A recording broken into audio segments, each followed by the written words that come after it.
L'histoire commence avec Percival qui poursuit un oiseau roc alors qu'il survole le sommet d'une montagne. Il informe son grand-père Vergès qu'il y en a un dans le ciel. Quand il arrive au bord de la falaise, le retraité ramasse des légumes dans leur jardin et fait remarquer que cela faisait un moment qu'il n'en avait pas vu. Percival dit à son grand-père qu'il n'a rien pour l'abattre. Cela l'incite à attraper une fourche alors qu'il s'échauffe un peu.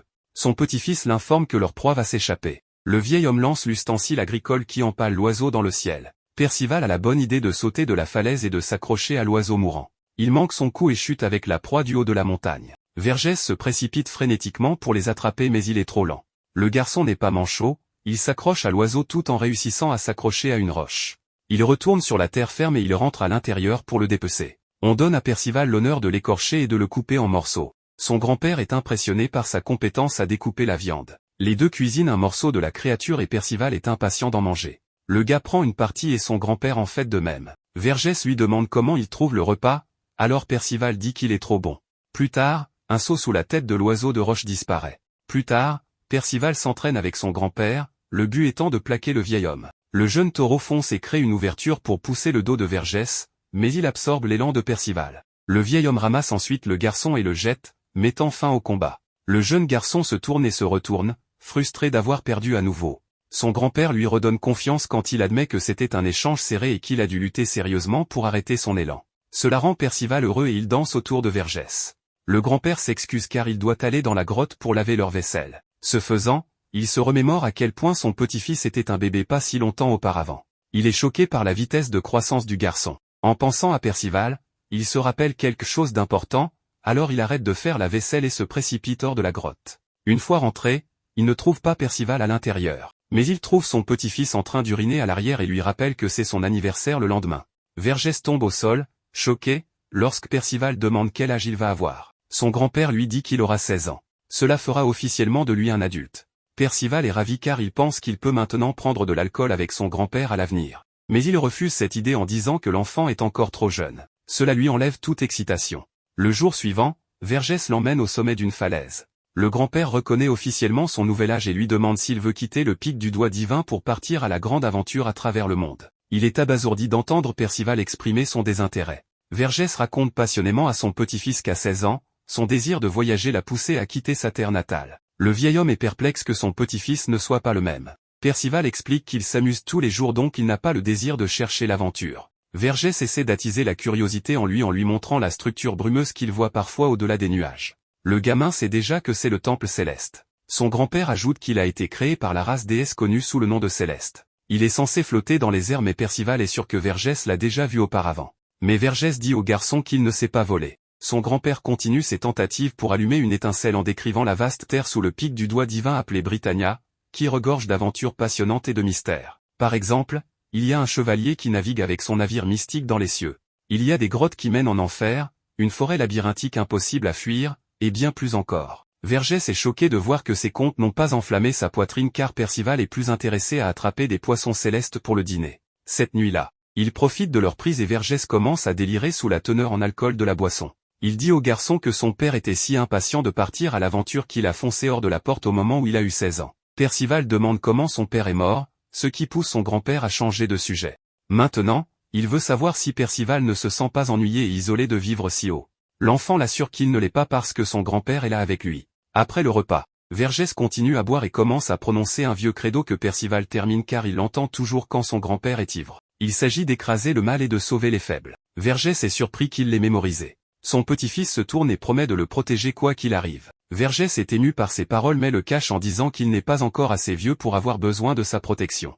Il dort mais le jeune se lève au milieu de la nuit et sort regarder le ciel nocturne. Il s'avère qu'un feu a été allumé dans son cœur quand son grand-père lui parlait des merveilles du monde. Il veut partir à l'aventure et y penser, l'excite tellement qu'il court autour du sommet. Percival trébuche et alors qu'il est au sol, il se rappelle qu'il ne peut pas partir à cause de son grand-père. Il finit par s'endormir dehors mais il a une vision de Vergès l'alertant de quelque chose.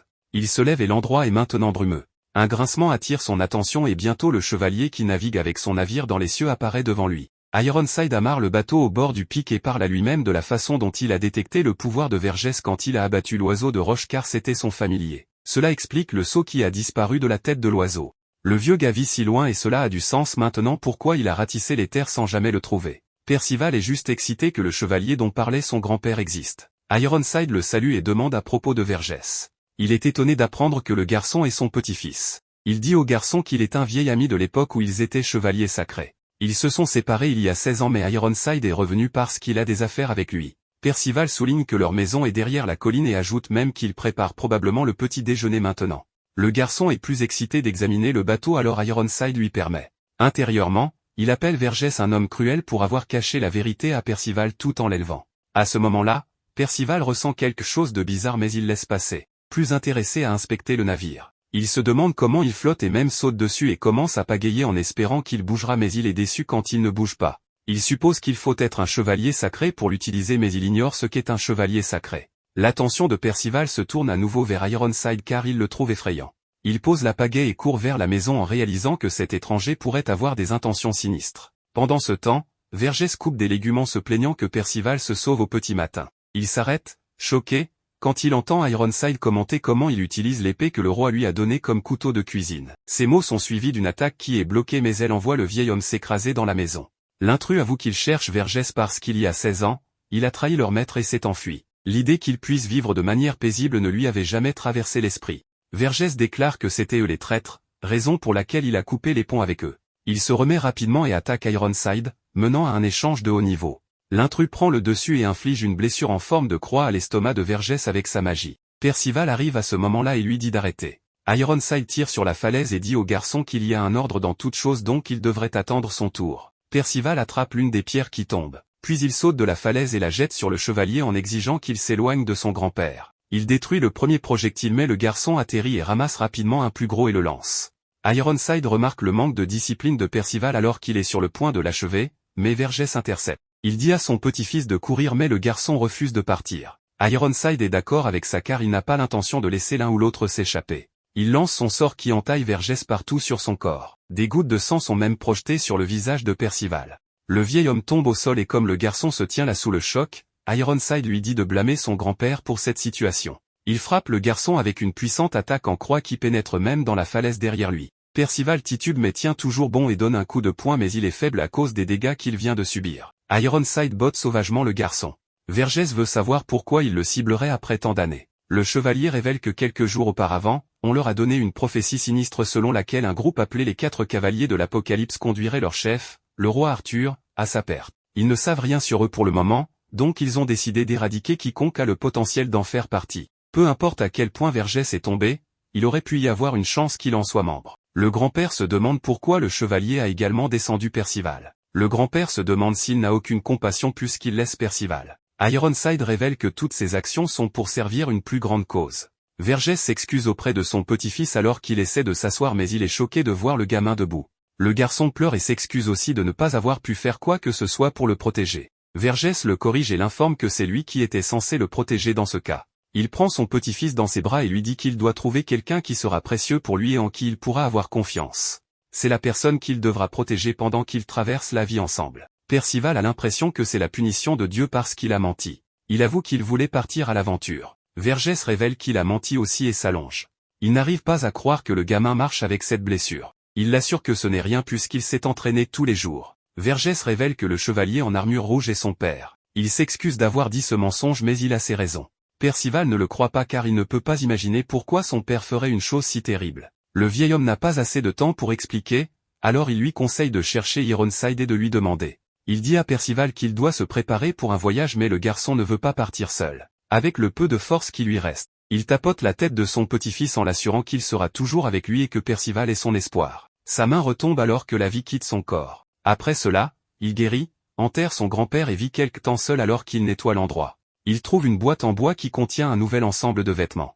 Il y a un mot qui dit que c'était pour le jour où il déciderait de partir. Il pleure en le tenant. Un certain temps passe et Percival décide enfin de partir. Il porte la cape et le casque de son grand-père après lui avoir rendu hommage. Son moment de départ coule et gâché quand il trébuche mais il commence la longue descente. Il faillit tomber à plusieurs reprises.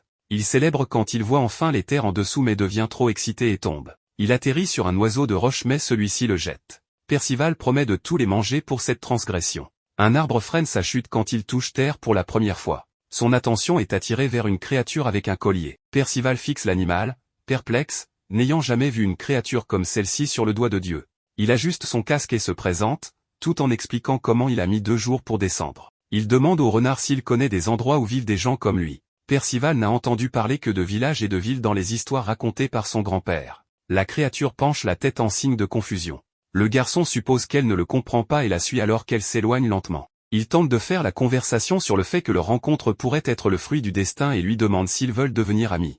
Elle répond en courant dans les buissons, tandis que Percival la supplie d'attendre. Il se sent un peu contrarié et seul, car il ne connaît personne. Il la suit à travers les buissons et émerge de l'autre côté, où il repère un groupe se tenant dans la clairière avec leur cheval et leur carrosse. Donnie est assis là pendant que Katz et Elba répètent leur numéro. Il présente le groupe comme la troupe de Katz, et en tant que leader. Il commence son tour en lançant des morceaux de parchemin en l'air et en les enflammant avec sa magie, donnant l'effet de comète tombant du ciel. Elba prend la suite et fait disparaître son singe de compagnie à travers un cerceau.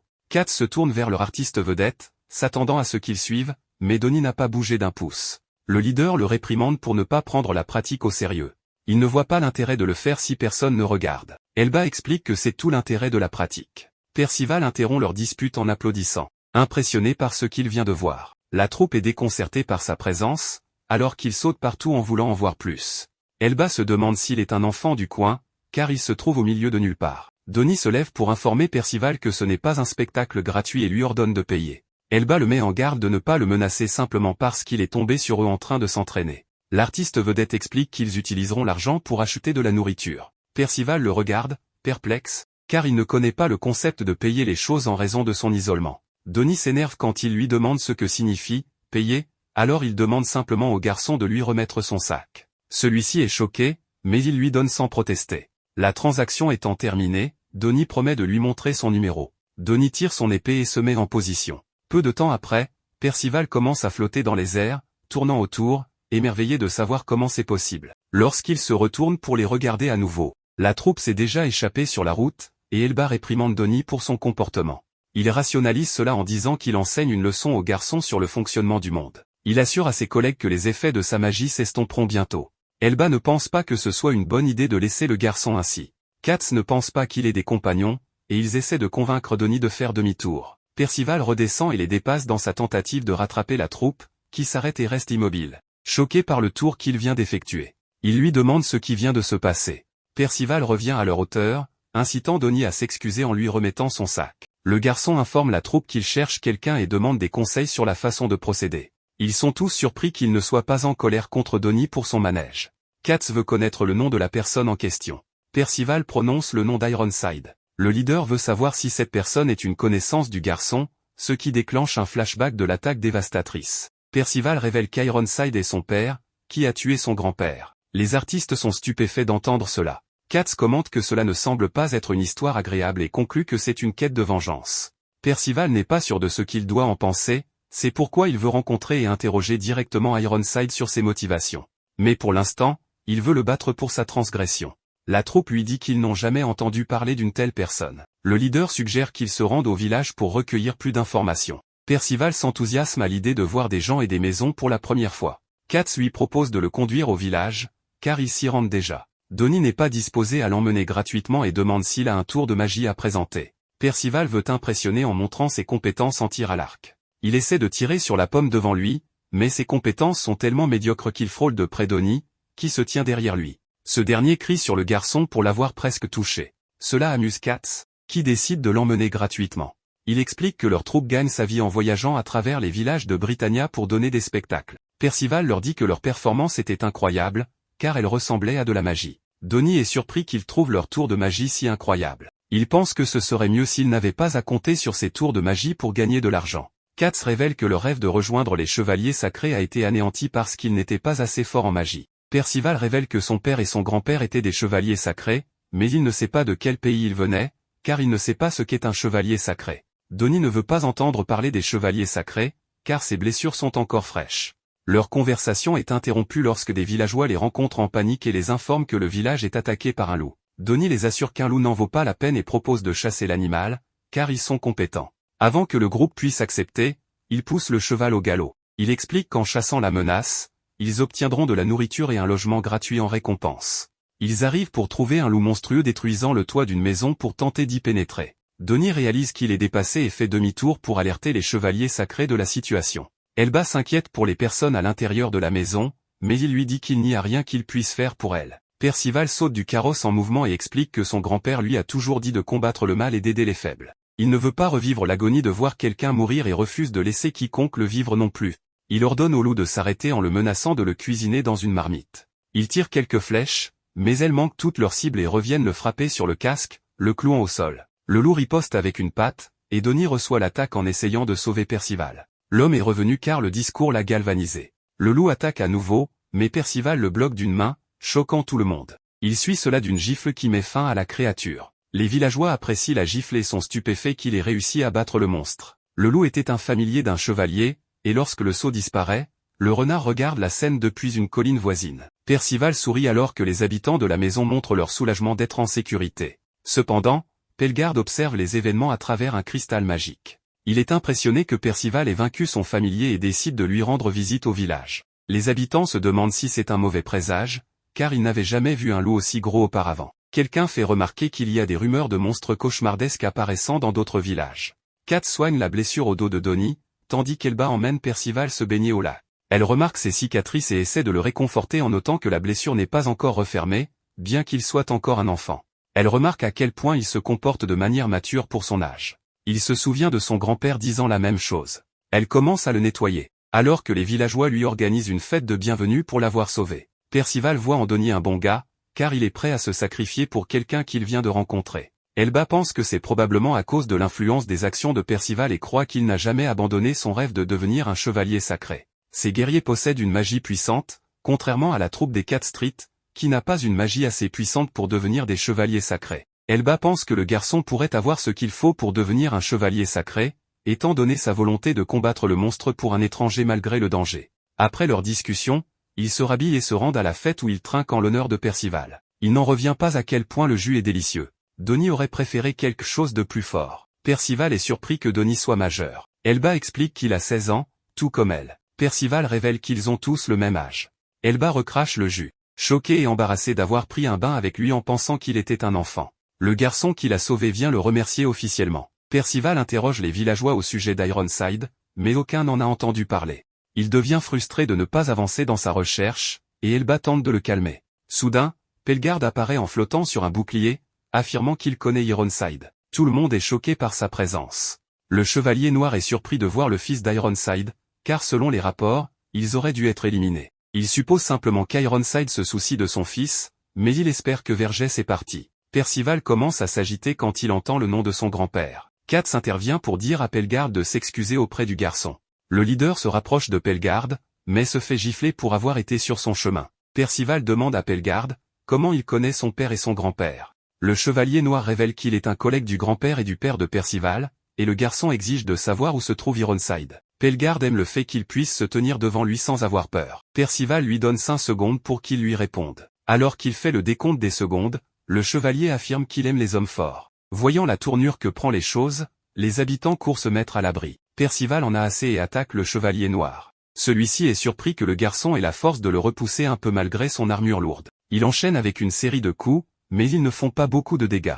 Pellegarde riposte en cherchant à mettre fin au combat, mais il est esquivé. Le chevalier peut voir que Percival a du potentiel et propose de le former. Le garçon bloque une autre attaque et refuse l'offre. Il poursuit avec une autre salve de coups, mais Pellegarde l'arrête facilement en lui saisissant la tête. Le chevalier est impressionné par sa ténacité malgré le défi qu'il affronte. Il conseille à Percival d'utiliser la magie s'il ne va pas utiliser une arme, et le garçon avoue qu'il n'a pas de magie. Le chevalier noir est stupéfait d'apprendre que le fils d'Ironside n'a pas de magie, alors il réitère sa proposition de le former. Il dit à Percival d'admettre sa défaite mais il refuse. Pour l'obliger, il lui met des coups de poing mais il refuse toujours. Pendant ce temps, le renard les observe depuis le toit d'une maison. Donnie tente d'aider, mais Elba l'arrête, car il est évident qu'il n'a aucune chance. Le grand-père du petit qui l'a sauvé demande qu'on l'aide mais personne n'est de taille. Le petit garçon court vers Percival et lui donne des paroles d'encouragement, ce qui déclenche le réveil de ses pouvoirs magiques. Pellegarde est repoussé par l'explosion d'énergie et demande à Percival d'expliquer comment se fait-il qu'il a un pouvoir magique alors qu'il avait dit ne pas en avoir. Pendant ce temps, Percival se demande comment il a fait pour se sortir des mains du chevalier. Il exige une explication sur la nature du pouvoir qui déborde de lui. Nous continuons avec Percival regardant ses mains avec confusion, puis paniquant en essayant de se débarrasser de la magie. Il découvre que la sensation est désagréable, et malgré ses meilleurs efforts, la magie ne disparaît pas. Donnie, et Elba sont gênés par son comportement. Percival s'approche de Pelgard et le repousse avec une explosion de sa magie. Donnie informe Percival que l'aura autour de sa main est probablement sa magie et lui dit de l'utiliser pour vaincre le Chevalier Noir. Pelgard récupère et se demande si Percival a utilisé une magie de destruction, mais il corrige lui-même, car le garçon envoie du pouvoir à ses poings, ce qui ferait de la magie d'incantation. Percival demande la permission d'utiliser sa nouvelle capacité, ce que Pelgard lui accorde en riant. Donnie le conseille d'arrêter de remercier ses ennemis avec sa nouvelle puissance. Percival est maintenant sûr qu'il peut vaincre le Chevalier Noir. Celui-ci cesse de se retenir et commence à utiliser sa magie du feu, lançant une boule de feu vers Percival qui se précipite vers lui. Le garçon esquive de justesse, mais Pelgard continue de contrôler la boule de feu, créant une tornade. Il révèle que sa magie s'appelle « Brasier ». Donnie remarque que c'est d'un autre niveau par rapport à la magie de feu de Katz. Pendant ce temps, le Chevalier Noir utilise la boule de feu comme un missile guidé par la chaleur, poursuivant Percival qui lutte pour éviter ses attaques. Percival nargue Pelgard, qui lui lance une boule de feu mais il écrase la boule de feu avec sa main nue, choquant Donnie. Percival est toujours trop fasciné par le pouvoir qui entoure ses mains pour remarquer que les boules de feu fragmentées convergent vers lui et le brûlent. Pelgard révèle que ces flammes brûleront jusqu'à réduire leur cible en cendres ou jusqu'à ce qu'il annule le sort lui-même. Il demande à Percival de se rendre, mais le garçon refuse. Elba et Donnie le supplient de se rendre disant que s'il venait à mourir, ce serait trop tard pour regretter. Mais Percival les informe qu'il déteste perdre et commence à recouvrir son corps de sa magie. Le Chevalier Noir observe cela et est impressionné par la rapidité avec laquelle le garçon s'adapte. Soudainement, de petites caricatures de Percival créées à partir de sa magie commencent à apparaître autour de son ennemi. Il se demande s'il s'agit de golems magiques car il l'accable. Il se demande si c'est Percival qui génère inconsciemment ces créatures. Il reconnaît cela comme de la magie de transformation et commente à quel point ils sont forts malgré leur apparence mignonne. Le Chevalier Noir soupçonne qu'ils savent que son sort peut être annulé en restreignant ses deux bras, comme le montre la façon dont ils les tiennent. La magie se dissipe de Percival, et à sa grande surprise, les blessures du garçon commencent à guérir. Donnie se demande également qui est ce garçon du village. Le petit garçon du village encourage Percival à vaincre leur agresseur. Pelgard est confus parce que Percival vient de montrer des caractéristiques de tous les types de magie, mais ses pouvoirs ne s'appliquent pas entièrement. Il en déduit que sa magie est de type héroïque, ce qui est dit être très rare. S'il a raison, il sait que les autres vont bientôt le découvrir et venir après le garçon. Cette situation doit être évitée à tout prix, car ce serait une perte de l'éliminer. Pendant qu'il réfléchit profondément, Percival a l'occasion de s'approcher de lui et attire son attention en frappant son armure comme une porte. Il frappe le Chevalier Noir loin, exigeant qu'il continue leur combat. Les villageois sont stupéfaits de voir qu'il peut affronter un tel ennemi sans ciller. Elba rejoint l'excitation en disant que Percival pourrait être capable de gagner. Donnie est plus sceptique, mais Pelgard loue la capacité de Percival à comprendre et à contrôler la magie en si peu de temps. Il admet même que le garçon est fort. Percival rougit au compliment et suggère simplement que le Chevalier Noir puisse lui dire où se trouve son père puisqu'il vient de gagner le combat. Pelgard le fait taire en libérant sa véritable puissance, faisant disparaître ses caricatures et les ramenant à leur hôte. Le Chevalier Noir informe le garçon qu'il est trop inexpérimenté et n'a aucune chance de le vaincre. Le garçon refuse de croire cela et veut toujours se battre. Donnie interrompt le combat et utilise sa magie pour faire flotter Pelgard. Il ordonne à Percival de s'enfuir, car il n'a aucune chance. Pendant qu'ils argumentent sur le pourcentage de victoire de Percival, le Chevalier Noir en a assez d'être ridiculisé et déclenche une explosion de feu qui les repousse tous, répandant des flammes autour de la ville. Donnie est blessé, et le Chevalier Noir pointe que c'est sa punition pour s'être intervenu dans leur duel. Alors qu'il s'approche pour emmener Percival, le mystérieux renard rencontré plus tôt intervient également. Percival remarque qu'il a son sac, et Pelgard tente de le renvoyer. Le renard secoue sa queue et fait apparaître une balle. Le renard lance la balle ensorcelée, créant un flash lumineux qui transporte le trio hors de la zone. Pelgard est frustré que le renard ait utilisé une balle maudite et se demande qui est responsable de tout cela. Pendant ce temps, Percival et Donnie sont choqués de se retrouver au sommet de l'échine dorsale d'un dragon. Donnie le reconnaît et déduit qu'ils sont à 48 km du village. Le garçon est inquiet pour les villageois, mais le renard, appelé Sin, lui dit d'arrêter d'agir de manière imprudente, car il l'a sauvé. Sin explique que Pelgard en a après Percival et Donnie pour avoir interrompu le duel. Et maintenant qu'ils ne sont plus là, Pelgard n'a plus rien à faire dans le village. Percival est choqué et demande à Donnie si les animaux parlants sont courants à Britannia. Donnie répond que ce n'est pas normal du tout. Le renard ignore leur incrédulité et informe Percival qu'il ne peut pas être capturé par le Chevalier Noir, donc il doit le suivre. Il explique que son père est également impliqué. Cela attire l'attention de Percival, mais Donnie l'arrête en disant que c'est suspect. Donnie trouve bizarre que Sin en sache autant mais celui-ci dit qu'il se fie à son instinct d'animal, ce qui énerve Donnie. Le renard explique que Percival est maintenant sur le radar de Pelgard.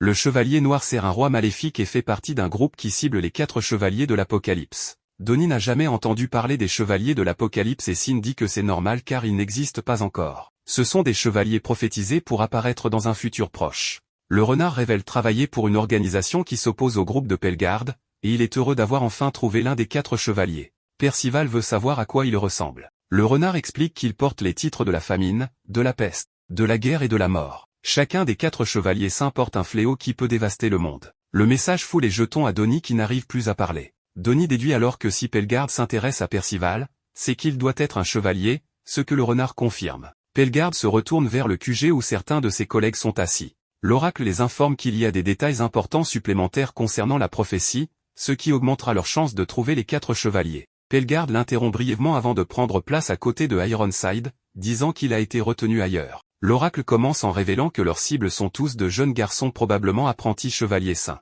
L'un a un pouvoir magique doré, le deuxième a un œil sacré et un œil maléfique, le troisième est un grand garçon mystérieux sans apparence fixe, et le dernier a des cheveux verts semblables à des ailes d'oiseau. Ironside frappe la table en entendant la dernière description et disant que c'est impossible. L'oracle les avertit que leurs ennemis aussi cherchent également les garçons, donc pour le bien de leur roi, ils doivent trouver et éliminer les 4 chevaliers rapidement. La réunion se termine, et Ironside marche le long du chemin flottant, incrédule que son fils soit l'un des 4 chevaliers de l'Apocalypse.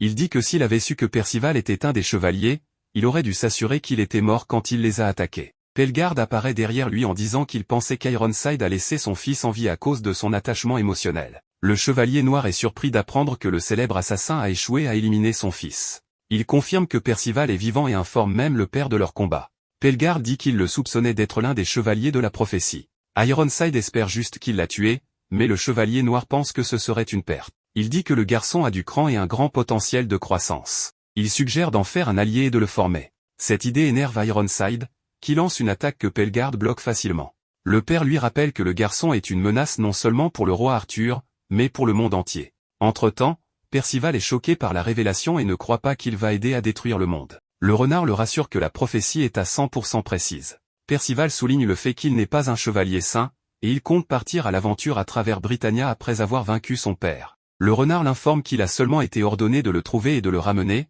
il devrait donc se comporter et suivre. Il incite davantage le garçon en disant qu'il sait où se trouve son père. Percival lui demande et il révèle que son père est à Camelot. Donnie dit au renard que ce n'est pas bien de mentir et Percival demande des explications. Donnie explique qu'il y a 16 ans, Camelot a été rayé de la carte pendant la guerre sainte contre le clan démoniaque. Selon les sources, le roi s'est planqué avec quelques chevaliers et ses sujets qui ont échappé au drame. Percival refuse alors d'aller avec le renard car il lui a menti. Le renard se retourne et garantit que Camelot existe toujours mais il n'y a pas de chemin normal pour y arriver. Il faut d'abord aller au royaume de Lyonesse. Donnie est très sceptique et n'est pas prêt à suivre. D'un autre côté, Percival est plus qu'heureux de suivre, ayant entendu que c'est hors des sentiers battus. Le renard dit à Percival qu'il a intérêt à ne pas flipper en route. Il se présente enfin en tant que Sin, une fois les noms échangés, Percival persuade Donnie de l'accompagner. Étant sûr qu'Elba et les autres s'en sortiront bien sans lui pour le moment. En descendant de l'échine du dragon, Sin révèle que Lyonesse est à environ 320 km de leur position actuelle. Une fois revenu au niveau du sol, le ventre de Percival commence à gargouiller, c'est alors qu'une idée géniale lui vient en tête. Percival décide d'organiser une compétition de chasse pour voir qui peut récolter les meilleurs ingrédients pour leur festin. Affamé, Donnie confisque son arc à Percival, car il est si mauvais avec. Percival part seul et tombe sur des rochers bloquant une gorge. Il les escalade et est excité à l'idée d'explorer cet endroit éco. Percival trouve cela rigolo et file chasser. L'effet Bob et Nob remarque son intrusion et passe à l'action, pendant que Donnie a du mal à utiliser son arc, manquant toutes ses proies. Une de ses flèches erre et frappe la géante Dolores qui priait. Il se précipite pour s'excuser et s'assurer qu'elle va bien. Sin trouve étrange qu'une géante vénère une divinité autre que Mère Nature. L'effet l'informe que Percival est entré dans la gorge écho, ce qui la surprend car elle avait bloqué l'entrée. De leur description, Donnie comprend que c'est leur ami. L'effet révèle que l'endroit était autrefois abondant et magnifique, mais c'est maintenant un enfer vivant. Pendant ce temps, Percival se débarrasse des lapins monstres et des arbres tueurs qui l'attaquent, heureux que la proie attaque volontairement, ce qui signifie qu'il va gagner la compétition. Son attention est attirée par un cri disant « Pitié libérez-moi », et il se dirige de ce pas dans la direction du bruit. Au fin fond de cette forêt, se trouve une maison. On peut voir une créature attachée à un poteau. Un homme se tient devant la créature et l'interroge sur la raison de sa venue. Le monstre répond qu'il s'est perdu, mais il ne le croit pas, car personne ne vient dans la gorge. Il prévoit de faire des expériences sur lui pour découvrir sa véritable intention. Cela l'excite tellement qu'il se mord les lèvres. Percival fait irruption pour sauver le captif, qui clame que l'homme est un monstre. Percival fonce pour attaquer l'homme, mais celui-ci esquive, le faisant trébucher et il finit son élan dans le poteau. Alors qu'il se sent mal, la créature lui dit de le libérer rapidement et c'est ce qu'il fait en coupant les cordes. Lorsque la créature part, il traite Percival de stupide. Ce dernier s'est calmé alors qu'il se concentre sur la créature qu'il vient de sauver, en se demandant si c'est une fée. Pendant ce temps, Donnie et les autres se précipitent vers la gorge, où il est révélé qu'il y a un démon utilisant une étrange potion rendant toutes les créatures violentes. L'herboriste fou, connu sous le nom de Nassien, a l'intention d'utiliser Percival comme remplaçant pour la créature qu'il a aidé à s'échapper. Nous retrouvons Donnie et sa bande arrivant dans le ravin. En observant les lieux, Donnie n'est pas surpris que cet endroit ait attiré l'attention de Percival. Sin est certain qu'il aura des ennuis avec ses patrons si quelque chose arrive à Percival. Les fées estiment que ça ne vaut peut-être pas la peine de rechercher Percival, pensant qu'Ironside l'a déjà eu. Elles racontent comment elles ont vu Nassien transformer les animaux du ravin en monstres, ce qui augmente l'inquiétude. Donnie fonce dans la forêt avec les autres, tandis que Percival reprend connaissance et est choqué de se trouver attaché. Il observe les environs avant de réaliser que tous ses effets personnels, à part son sous-vêtement, ont été pris. Le garçon commence à paniquer quand il ne voit aucun signe de son casque et de sa cape. Nassien le rejoint mais trouve étrange qu'il soit conscient, le produit aurait dû l'assommer pendant 10 heures. Percival exige de savoir ce qui se passe et pourquoi il est déshabillé. L'herboriste fou l'informe qu'il aime garder ses sujets de test propres. Le captif exige alors son casque et sa cape, déclarant que son grand-père les lui a donnés. Nassien a jeté ses vêtements parce qu'ils étaient brûlés et en lambeaux. Cependant, il a gardé la cape et le casque, les montrant en haut de l'armoire. Percival soupire de soulagement car l'herboriste révèle que ce sont des objets magiques rares avec de grands pouvoirs. Cette révélation le surprend. Nassien promet qu'il ne volera rien car il est plus préoccupé par d'autres questions. Il injecte à Percival sa dernière concoction et se retourne pour continuer son travail, s'attendant à ce que la drogue fasse effet dans 1 heure. Un cri soudain de Percival oblige Nassien à tourner brusquement la tête. Il voit que les cheveux du sujet ont poussé instantanément. L'herboriste fou trouve ces résultats intéressants car il est certain de ne pas avoir mal dosé les ingrédients. Mais Percival s'inquiète davantage de comment il va pouvoir remettre son casque avec cette chevelure. Percival lui demande ce qu'il cherche à faire en sous-entendant qu'il allait faire des choses méchantes à la fée. Nassien rejette son objection en disant qu'il aurait fait la même chose à la fée, justifiant ses actes parce que la créature a envahi sa maison et l'a attaqué en premier. Percival remarque le résidu de bave sur les lèvres de l'herboriste plus tôt et suppose qu'il a mordu la fée. Nassien ignore ses inquiétudes, plus intrigué par le rétablissement rapide de Percival et la réactivité de son corps au traitement. Il se mord la lèvre, faisant sortir du résidu, et qualifie Percival de meilleur cobaye. Nassien explique qu'il se mord la lèvre quand il est excité depuis son enfance. Il admet que sa grande sœur lui a dit d'arrêter cette habitude. Pendant ce temps, Donnie et les autres sont poursuivis par la forêt hostile. Il échappe de justesse en grimpant sur le rocher. Les fées informent Donnie que c'est l'œuvre de Nassien avec ses étranges drogues et expériences. Donnie qualifie Nassien de méchant qu'il doit vaincre rapidement, sinon Percival deviendra méconnaissable. Dolores tape du pied avec frustration en disant qu'ils se font une fausse impression de Nassien. De retour dans le ravin, Percival s'excuse d'avoir conclu trop vite en faisant irruption en premier. Cependant, il informe l'herboriste fou qu'il doit bientôt partir. Nassien promet de le laisser partir après lui avoir injecté le mélange. Il avoue à Percival qu'il pourrait périr même s'il dose mal les quantités ne serait-ce qu'un peu. L'enfant remarque que l'herboriste tremble en mesurant et veut savoir ce qu'il cherche à accomplir avec tout ce travail. Percival n'attend pas d'entendre son explication et se libère, l'informant que sa mission est de réaliser ce qu'il veut accomplir. Il récupère rapidement son casque et sa cape. L'herboriste fou exprime froidement qu'il n'a pas de temps à perdre. Il pose le mélange terminé sur la table et dégaine ses armes jumelles, Belladone et Jusquiam, assurant à son captif qu'il ne va pas l'éliminer. Percival remarque la magie qui entoure les lames. Nassien n'hésite pas à attaquer avec une rafale de coups de poignard et de tranchées, mais Percival part chaque tentative avec ses réflexes rapides. L'herboriste porte un coup final que Percival bloque en tenant sa main. Il propose d'aider Nassien s'il a des ennuis. Celui-ci est sceptique qu'un parfait inconnu soit prêt à aller si loin, alors il continue son assaut. Il veut juste un sujet de test pour ses drogues, il ne peut pas les tester sur lui-même car s'il meurt, il ne pourra pas finir la drogue ou sauver le ravin. Le casque de Percival saute et frappe Nassien dans son bureau de travail, le brisant.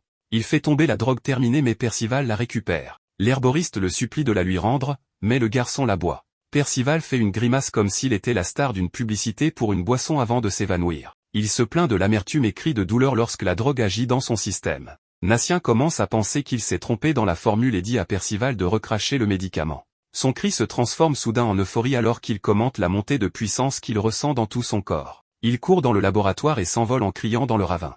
L'herboriste est juste abasourdi par son amélioration soudaine. Les autres entendent son cri, ce qui confirme à Donnie qu'il va bien.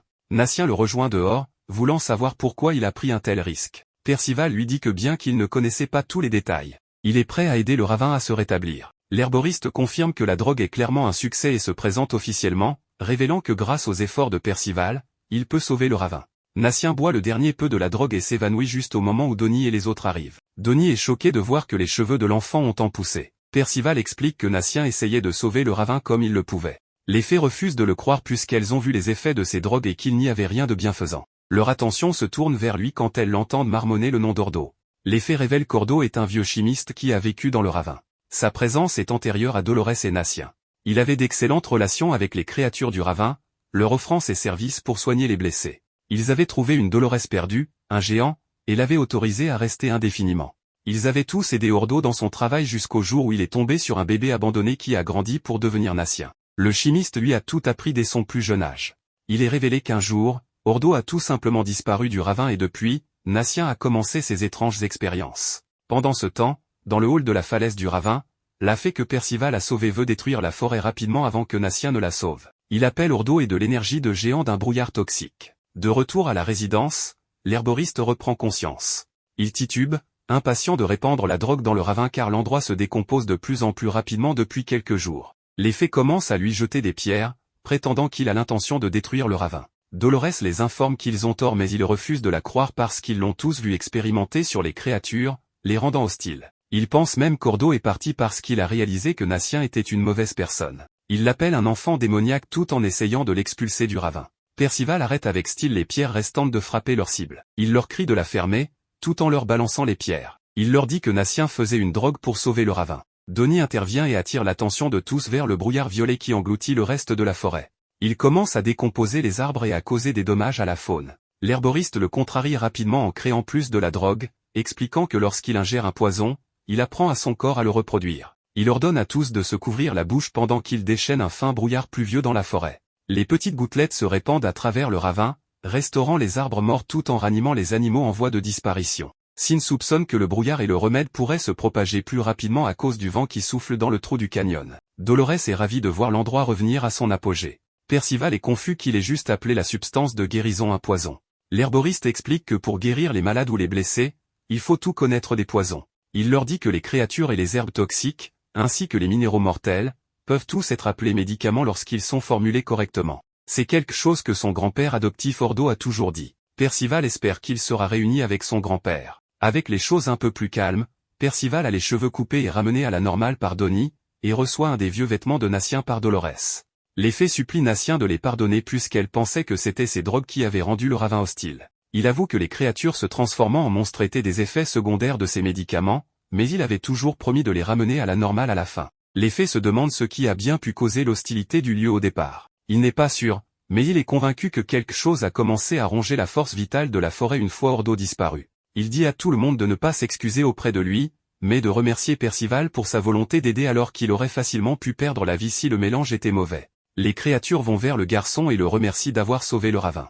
Sin révèle que cette maladie de la forêt a aussi affecté le sol. Nassien se demande si le vent du trou du canyon est un facteur. Un air de choc se lit sur tous les visages quand un monstre maléfique émerge de cet endroit. Nassien identifie cette chose comme étant Ordo alors qu'il saute. Percival pense que c'est la forme originale du grand-père de Nassien et s'enthousiasme pour les 6 bras. Dolores empêche un Nassien inquiet de s'approcher davantage, mais il veut savoir pourquoi son grand-père a cette apparence. Il regarde Ordo vomir le brouillard qui détruit la forêt. L'herboriste se libère de son emprise et tente de rappeler à son grand-père que c'est leur maison, mais le vieil os répond par un cri pour détruire le ravin. Percival entre en action mais il est trop tard quand Ordo attrape et écrase son petit-fils. Dolores obtient une prise plus serrée sur la main d'Ordo, le forçant à lâcher Nassien, mais Percival est là pour le sauver. Pendant ce temps, Ordo contrarie Dolores en soufflant le brouillard toxique sur son visage, causant de graves brûlures. L'herboriste se précipite, se demandant pourquoi il a fait ça à elle. La fée maléfique lui dit d'arrêter de geindre et blâme ces événements sur Nassien parce qu'il s'est mis en travers de son chemin. Sin confirme que le nouveau venu est celui qui a transformé Ordo en ce monstre. La fée avoue l'avoir fait parce qu'Ordo est un pêcheur, donc pour se racheter, il doit détruire le ravin. Percival intercepte ses attaques visant à éliminer Nassien et Dolores. Il prend l'herboriste dans ses bras, lui promettant qu'ils vont ramener son grand-père, ce qui amène une larme à l'œil de Nassien.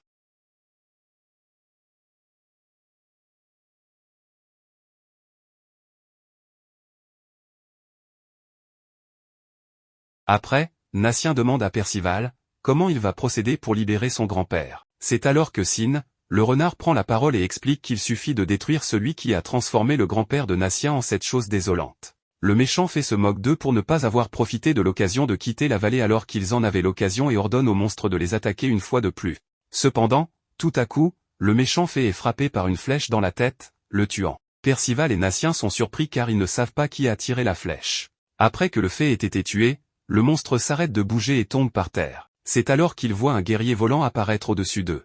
Percival lui demande son identité et il se présente comme Taliska, le chevalier d'Ambre, un chevalier magique au service du royaume éternel. Percival est choqué et se demande s'il connaît son père, Ironside. Natien le supplie de ramener son grand-père à la normale et demande pourquoi il a été transformé en monstre. Taliska, le chevalier, propose un marché, s'ils peuvent lui porter un seul coup, il révélera tout ce qu'ils veulent savoir. S'ils le battent, il rendra au grand-père de Natien sa forme initiale immédiatement. À ce stade, le renard prend la parole pour les avertir de ne pas faire confiance à Taliska car il est clair qu'il essaie de les tromper. Cependant, Natien, poussé par la colère, prépare ses armes magiques pour affronter le chevalier Taliska. Taliska reconnaît son talent pour utiliser à la fois la magie d'enchantement et de transfert. Percival décide également de se joindre au combat en déclarant qu'il se battra aux côtés de Natien mais pour son papy. Mais Natien lui rappelle que Taliska est un chevalier puissant et sacré, et qu'ils ne pourront peut-être pas le vaincre sans magie. Percival, déterminé à tenir bon, concentre sa magie pour libérer son puissant état magique, le même que celui qu'il a utilisé pour combattre le chevalier noir plus tôt mais rien ne se passe. Les spectateurs ne peuvent que tomber de rire et Natien le remercie de son aide. Taliska se prépare pour le combat alors qu'il invoque un nuage sombre au-dessus d'eux, libérant d'énormes grêlons. Juste au moment où tout semble finir pour Natien, Percival parvient toutefois à le sauver in extremis d'une mort certaine. Natien exprime sa gratitude à Percival pour l'avoir sauvé une fois de plus.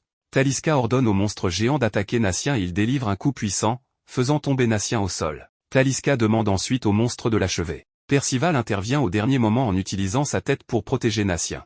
Il dit au monstre d'arrêter de suivre aveuglément les ordres de Taliska et le monstre arrête d'attaquer de manière inattendue et les larmes remplissent ses yeux, indiquant qu'il a repris ses esprits. Taliska parle ensuite en déclarant qu'il est déterminé à tous les éliminer, y compris le monstrueux grand-père de Natien. Sin dit qu'il est maintenant temps d'en finir. Il invoque à nouveau le nuage noir et les grosses boules de glace recommencent à tomber sur eux. Mais cette fois, Percival monte sur le papy de Natien pour prendre de l'élan et sauter en direction des boules. Il s'attaque rapidement à toutes les boules de glace, les détruisant en plein air, ce qui surprend tout le monde sur place. Mais à force d'envoyer les coups, il finit par encaisser certains des débris. Ensuite, Percival revient au sol, épuisé et blessé par la bataille et tout son corps est couvert de blessures. Alors qu'il est sur le point de tomber, son ami Donnie le rattrape et remet en question ses actions, le traitant d'imprudent et lui demandant pourquoi il a pris le risque. Percival explique qu'il a appris de son grand-père à écraser le mal et à défendre les faibles. Il rassure Natien en disant qu'ils ramèneront son grand-père à son ancien lui, ce qui rassure Natien qui lui dit qu'il lui fait confiance. Taliska, frustré par la détermination des enfants, exprime son agacement face à leur amitié. En réponse à sa colère, le pouvoir magique de Percival explose et on voit encore ces petites créatures apparaître. Taliska dit qu'il n'a jamais vu une magie aussi pauvrement structurée. Natien est surpris de voir que Percival est complètement guéri, malgré ses graves blessures, ce qui est étonnant. Percival rétorque que maintenant, il pète le feu. Donnie remarque alors que l'énergie magique de Percival est beaucoup plus forte qu'avant. Le renard commente le pouvoir extraordinaire de Percival et admet qu'il ne sait pas toujours quelle est la nature de sa magie. Taliska, se sentant défié, décide de libérer son véritable pouvoir, se préparant à écraser Percival et à l'empêcher de guérir. Il invoque de nouveau les nuages noirs faisant ainsi tomber de nombreuses grosses boules de glace pour attaquer Percival. Pensant avoir fini avec Percival, il remarque à sa surprise que Percival a englouti ses blocs, ce que Taliska n'arrive pas à croire. Soudain, Percival redirigeait les boules de glace sans effort sur Taliska avec sa nouvelle force magique, l'obligeant ainsi à fuir pour sauver sa peau. Il s'approche de Taliska avec confiance et Taliska le traite de morveux. Il lui dit qu'il va le toucher afin d'avoir toutes les infos nécessaires et après, il va lui mettre une raclée, pour qu'il redonne au papy de Natien son état naturel. Taliska est en colère parce qu'il ne s'attendait pas à ce qu'un enfant comme Percival lui donne des ordres. Percival dit que ce n'était pas son intention. Il attaque Percival avec son bâton magique, mais Percival bloque l'attaque avec un seul bras. Il se retire puis réattaque en envoyant des rafales de coups qui ne causent pas la moindre égratignure à Percival, laissant Donnie et Natien étonnés par l'immense force de leur ami. Taliska reconnaît que Percival peut bien se défendre avec son pouvoir magique mais doute qu'il puisse le vaincre sans armes. Soudain, Percival utilise son pouvoir et sa main devient incroyablement grande. Il la lève haut et frappe Taliska avec un coup puissant, faisant tomber le chevalier au sol et l'écrasant avec le poids de la main. Ce qui laisse Donnie et Natien sans voix. Percival lui dit qu'il vient de le toucher et lui demande alors de lui dire pourquoi il a transformé le papy de Natien. Percival lui dit que le papy était un docteur très gentil qui soignait toutes les fées et a même adopté une géante errante comme sa propre fille. Pendant ce temps, on peut voir le papy qui agonise de douleur. Taliska explique que c'était un grave péché pour eux de laisser d'autres races que les humains vivre avec eux en paix. Il mentionne que son maître, le roi Arthur, voulait que les humains vivent en paix sans d'autres races comme les fées, les sorciers et autres créatures ne puissent les menacer. Lorsqu'il a rencontré Hall pour la première fois, il l'a averti d'arrêter de traiter les fées et autres êtres étranges. Il lui a même dit qu'il commettait un grave délit mais Hall a refusé d'obéir. En guise de punition, il a transformé Hall en monstre guidé par une pulsion de destruction, chargé de menacer la vallée. Taliska lui avait dit « Détruis la vallée sinon, c'est moi qui le ferai ». Et c'est là que le monstre avait libéré le poison en lui dans la vallée. Il a pourri les terres faisant ainsi fuir les races. Taliska parvient à s'échapper de sa prison demandant à Percival s'il est satisfait des réponses. Percival lui dit qu'à cause de sa grossièreté, il a piétiné le cœur de Natien et son papy. Taliska explique que Percival est encore un jeune enfant et qu'il est incapable de comprendre les idéaux de leur grand roi Arthur. Il utilise ensuite son bâton magique pour créer un grand nuage noir dans le ciel, beaucoup plus grand qu'avant. Donnie se rend compte que Taliska prépare une attaque beaucoup plus effrayante. Taliska explique que son pouvoir est le contrôle de la météo et que sa magie s'appelle la calamité. Soudain, Taliska déchaîne son attaque, le pourfendeur de révolte qui frappe Percival de plein fouet, en voyant son casque voler. Mais Percival n'est pas découragé et court rapidement vers le Taliska en brandissant son pouvoir qu'il a combiné avec les foudres de Taliska. Il demande à Taliska s'il sait ce que ça fait de perdre son papy sans raison. Taliska est surpris que Percival puisse créer un enchantement à partir de sa magie, et il se demande qui est ce gamin. Soudain, il se rappelle de la prophétie de leur oracle sur les 4 chevaliers de l'Apocalypse qui menacent son roi. Taliska les connaît et l'un d'eux a des cheveux en forme d'aile d'oiseau. Il est possible que Percival en soit un parmi eux. Percival l'attaque avec sa force mais Taliska parvient à s'échapper et s'envole dans les airs. Taliska pense qu'il a un coup de bol d'enfer car s'il peut vaincre l'un des chevaliers, tout ce qui menace le roi Arthur sera terminé. Alors que Taliska tente de lancer une autre attaque, Sin apparaît et lui dit que sa magie prend forme en fonction de ses pensées. Sin lui dit d'imaginer une arme capable de vaincre Taliska d'un seul coup. Percival prend encore son air bizarre, alors Donnie lui dit d'oublier les flèches. Taliska utilise ensuite un étrange pouvoir magique appelé l'oiseau de calamité et attaque Percival avec. Percival est choqué par l'apparence de l'oiseau puis d'un coup, il se souvient de l'oiseau roc. Sa main se transforme alors en une épée massive et il frappe l'oiseau pour le vaincre, éliminant au passage Taliska. Dans ces dernières minutes, Taliska se rend compte que Percival est une véritable menace importante pour le royaume du roi Arthur. Donnie est choqué de voir que Percival a envoyé bouler Taliska au loin avec la montagne tout entière. Natien n'en revient toujours pas que Percival soit aussi fort. Pendant ce temps, Percival est étonné d'avoir pu se débarrasser de Taliska. Sin s'approche de Percival lui disant qu'il peut dissiper sa magie mais il ne sait pas comment s'y prendre. Sin soupire disant qu'ils ont encore beaucoup de travail à faire. Soudain, Donnie et Natien ont alors remarqué la fille géante derrière eux.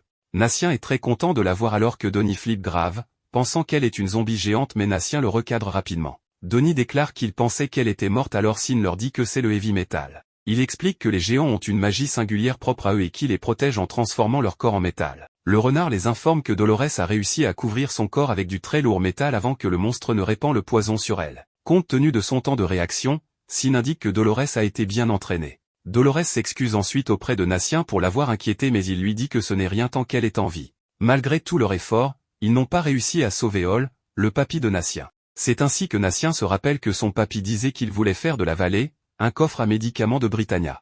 Natien commence à pleurer disant que c'est à cause de l'amour de son papy pour la vallée qu'il voulait le faire aussi. Ces mots de Natien rendent tout le monde triste et ils compatissent à sa douleur. Percival regarde Natien avec tristesse et lui dit qu'il avait promis de sauver son grand-père mais qu'il a échoué. Soudain, Sin voit le bâton magique de Taliska sur le sol et il dit à Percival que Taliska a fait tomber quand il l'a battu. Sans attendre, Sin brise le bâton en un seul coup. Lorsque le bâton est brisé, le monstre se transforme et le grand-père de Natien revient à son état normal, ce qui les choque tous et ils fondent tous en larmes. Sin dit maintenant à Percival que la mission est accomplie. Ils se réjouissent tous de son retour et Natien court vers lui en pleurant. Il affirme avoir perdu tout espoir de retrouver un jour son papy. Ce moment rend Percival nostalgique. Après Donnie dit qu'il n'a pas pu s'empêcher de rire quand il a vu Natien chialer comme un bébé mais Percival dit que c'est tout à fait normal car il vient de trouver son papy bien-aimé. Donnie pose ensuite des questions à Sin sur le bâton magique à transformer Hall en monstre. Sin explique que c'est le bâton du chaos contenant une énergie très puissante et que le roi en donne à chacun de ses chevaliers. Donnie demande pourquoi il les transporte partout mais Sin ne connaît pas la réponse. Percival annonce avec excitation qu'il a pris une décision importante. Il pensait initialement que la mission se terminerait lorsqu'il retrouverait son père et le vaincre, mais après avoir rencontré Natien et affronté Taliska, Il a décidé de changer d'avis et de vaincre le roi lui-même afin d'éviter à quiconque de vivre ce que lui a vécu. Sin déclare qu'il aime sa détermination et on peut voir que le ventre de Percival commence à grogner. Donnie est étonné et le traite de fou tandis que Sin admire sa décision. Percival demande à ses amis ce qu'il en est de leur duel sur la chasse de la proie la plus grande et la plus terrifiante. Percival dit qu'il a attrapé des tas de lapins mutilateurs mais Donnie n'a rien et c'est ainsi que Sin sort un lapin d'outre-mer qui compte 20 fois les lapins normaux. Et on peut voir Percival et Donnie en rogne pour avoir perdu contre le renard. Sin exprime un sourire macabre en disant que maintenant il peut leur donner n'importe quel ordre, ce qui fait flipper Donnie alors que cela amuse Percival. Alors qu'ils sont sur le point de partir tous les trois, Natien les rejoint. Donnie commence à dire qu'il est là pour faire un baiser d'adieu larmoyant à Percival. Percival lui demande ce qu'il veut, puis il prend son regard ultra sérieux et exprime son désir de les rejoindre dans leur mission, ce qui fait flipper Donnie. Percival demande la raison. Et il dit que c'est parce que Percival a sauvé son grand-père. Percival lui demande ce qu'il en est de son papy et Natien dit que c'est son grand-père qui lui a demandé de quitter la vallée et d'explorer le monde. Son papy lui a dit de ne pas s'inquiéter pour la vallée car il va le rendre riche. Natien dit ensuite à Percival qu'il veut devenir un meilleur apothicaire que son papy. Natien empoigne fermement son sac essayant de dire quelque chose. Et on peut voir que Donnie commence à s'imaginer des choses assez sordides. Puis soudain, Natien balance que Percival était son premier cobaye, ce qui choque Donnie qui s'attend à autre chose. Sin trouve le fait que Natien les rejoigne très intéressante car ses connaissances des poisons et sa magie peuvent être utiles. Donnie est contre l'intégration de Natien mais Sin lui ordonne de dire oui. Dans la vallée, on peut voir aussi Dolores et les fées qui sont tous heureux que Natien est enfin des amis. Et sans retenue, Percival accepte avec un grand sourire, que Natien se joint à eux dans l'aventure, ce qui réjouit Natien. Cependant, la fille du duc sait que son père ment.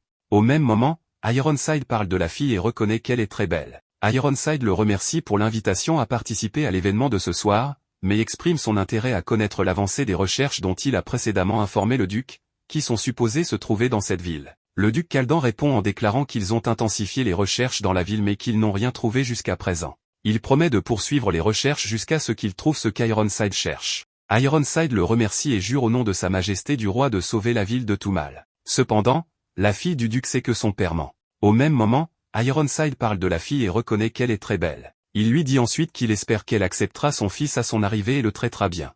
Elle se demande la raison qui pousserait une personne à rencontrer le fils d'une personne si maléfique et s'abstient de répondre, irritant son père. Il insiste pour qu'elle réponde poliment au chevalier et l'informe que si elle trouve l'objet qu'il recherche, un morceau du voile des ténèbres éternelles avec un dessin d'une foule, elle devrait les en informer immédiatement. Après cela, nous revenons à Percival et ses amis qui profitent de leur temps. Percival s'entraîne et travaille beaucoup à dupliquer ses formes magiques. Il appelle ses doubles magiques et leur demande de se mettre en file indienne, mais aucun d'entre eux ne l'entend. À ce moment-là, le renard parle, disant à Percival que la tâche est plus difficile qu'il ne l'imagine. Il explique que la magie repose sur son état mental et ses émotions. Natien expérimente alors avec du poison sur les doubles magiques de Percival et observe que leur couleur change quand il consomme le poison.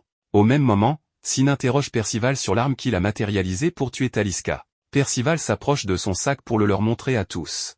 Il sort un petit couteau et après avoir prononcé le mot Ouroboros, l'arme s'allonge d'un coup, ce qui surprend Donnie et Natien. Il dit alors qu'il s'agit de l'arme de son grand-père. Curieux, Natien demande à Percival qui est réellement son grand-père. Il dit qu'il n'en sait rien mais il sait que c'était un chevalier comme son père. Et il dit que c'est la raison pour laquelle il veut retrouver son père à Camelot et lui demander pourquoi il a tué son papy. Natien s'approche de lui en lui demandant s'il croit réellement aux propos de Sin selon laquelle il y a un moyen d'aller à Camelot. Sans cligner des yeux, Percival dit que Sin ne ment pas et qu'il lui fait confiance. Après avoir mangé, ils n'arrivent plus à bouger tellement ils ont le ventre plein. Natien se demande comment il peut se rendre rapidement à Lyonesse. Soudain, Percival et Donnie se rappellent de la sphère magique qui les avait transportés ailleurs quand il affrontait Pelgarde. Percival et Donnie supplient Sin d'utiliser à nouveau la sphère mais à leur grande surprise, c'était la dernière que Sin avait sur elle. Ce qui énerve Donnie qui lui demande pourquoi il ne les avait pas emmenés directement à Lyonesse mais Sin dit que comme leur départ était brusque, raison pour laquelle il n'a pas pu les emmener. Natien interrompt et dit qu'il sait de quelle sphère magique il parle. Il précise que ces sphères sont fabriquées magiquement par une sorcière légendaire nommée Merlin, membre des légendaires chevaliers nommés les 7 péchés capitaux. Il dit qu'il s'agit des sphères aux effets magiques variés. Puis soudain, Natien se mord les lèvres, mentionnant que Merlin possédait un grand livre qui contenait tous les poisons de ce monde. Natien exprime son désir d'obtenir ce livre par tous les moyens nécessaires. Ils continuent à marcher jusqu'à ce qu'ils atteignent le point culminant de la colline d'où ils aperçoivent la ville tant attendue de Sistana. À ce moment-là, les doubles magiques de Percival, façonnés par sa magie, se dirigent vers un arbre. Nous découvrons qu'à côté de l'arbre se trouve un endroit où quelqu'un semble avoir creusé. Le renard se dit à lui-même, clairement, Percival a aussi une capacité de repérage magique. Après cela, Il commence à creuser jusqu'à ce qu'il trouve ce manuscrit magique dont le père de Percival avait parlé. Percival s'en saisit et il y a des dessins de figures en prière. Nous voyons tous les héros qui y réfléchissent et soudain, la fille, Anne, leur dit de laisser le tableau parce qu'elle ne sait pas ce qu'il contient. Cependant, elle les avertit que s'ils donnent ce tableau à l'étranger, ils seront tous tués. Donnie lui demande alors qui elle est et ce qu'elle fait ici, et comment elle les menace de mort. Natien dit qu'il connaît cette fille mais ne sait plus d'où. Elle sort son épée en leur demandant comment ils ont pu trouver par hasard une pierre enfouie sous terre. La fille fonce sur eux et Donnie essaie de bloquer son attaque mais elle le fait tomber au sol. Elle s'approche ensuite de Natien qui lui dit qu'ils ne veulent pas se battre. Elle lui demande s'il ne veut pas combattre parce qu'elle est une fille, puis elle l'attaque et le frappe rapidement avec l'épée. Elle le fait ensuite tomber au sol et lui dit que sa défense est très faible bien qu'il travaille avec un saint chevalier. Percival lui demande ce qu'elle sous-entend et la fille dit qu'elle en a assez de leurs excuses et qu'elle prendra la pierre. Percival lui dit que la pierre n'est pas à lui et la lui donne sans aucune résistance.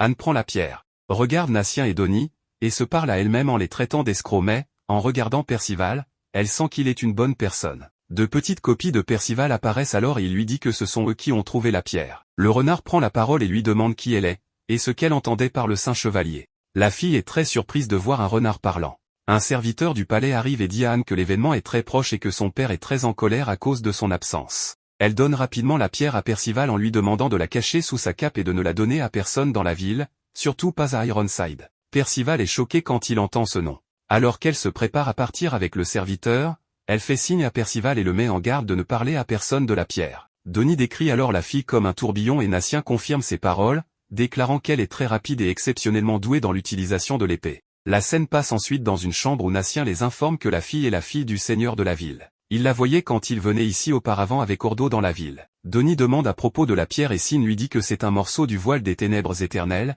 un élément magique légendaire fabriqué par un géant. Donnie demande s'il peut vendre la pierre pendant que Natien regarde Percival calmement en lui demandant s'il y a un problème. Percival exprime son désir d'aller voir Ironside car il croit d'après les paroles de la fille qu'il va venir dans la ville. Sin s'enquiert des intentions de Percival quand il rencontrera Ironside et Percival explique qu'il lui demandera à propos de son grand-père. Le renard l'avertit qu'il ne pourra pas vaincre Ironside ou l'interroger et l'affronter impliquera les gens de la ville dans une bataille où ils ne sont pas en faute. Le renard lui suggère de se concentrer davantage sur la raison pour laquelle son père cherche le voile des ténèbres éternelles. La nuit, nous voyons Anne debout avec son père qui est très en colère contre elle pour lui causer constamment des ennuis. Il la gronde pour être toujours dehors seule et s'exposer à des risques. Elle devient en colère en lui demandant pourquoi il écoute toujours les paroles de cet homme étrange. Son père lui crie dessus en lui ordonnant de se taire et de ne pas parler. Il insiste pour qu'elle baisse la voix afin que personne ne puisse les entendre sinon un grave problème surviendrait. Cependant, la fille répond en affirmant qu'elle n'est plus une petite fille. Elle a maintenant 16 ans et assume l'entière responsabilité.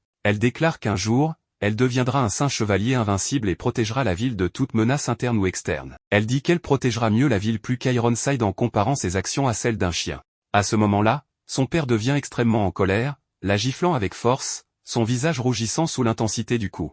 Il la met en garde de se taire et de ne plus aborder ce sujet. Juste à ce moment, un serviteur informe le père qu'Ironside est arrivé. Il lui dit de s'asseoir dans la pièce et de ne pas en sortir, quelle que soit l'issue.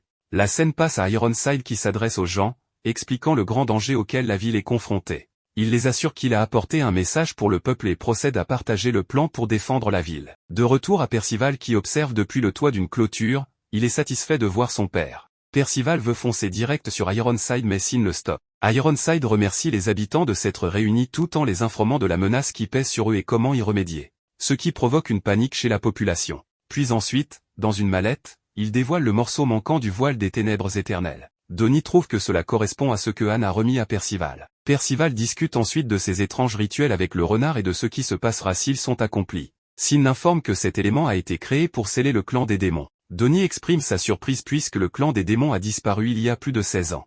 Sin suggère de discuter de cette question plus tard, mais pour l'instant le problème est que l'activation du sceau pourrait conduire à une grande destruction dans la ville, éliminant tous ceux qui s'y trouvent. Percival propose d'aller vaincre le démon et prendre le morceau mais le renard a un avis différent. Il pense qu'ils devraient prendre le morceau qu'ils ont et s'éloigner rapidement de l'endroit puisque Percival n'est pas de taille face à lui.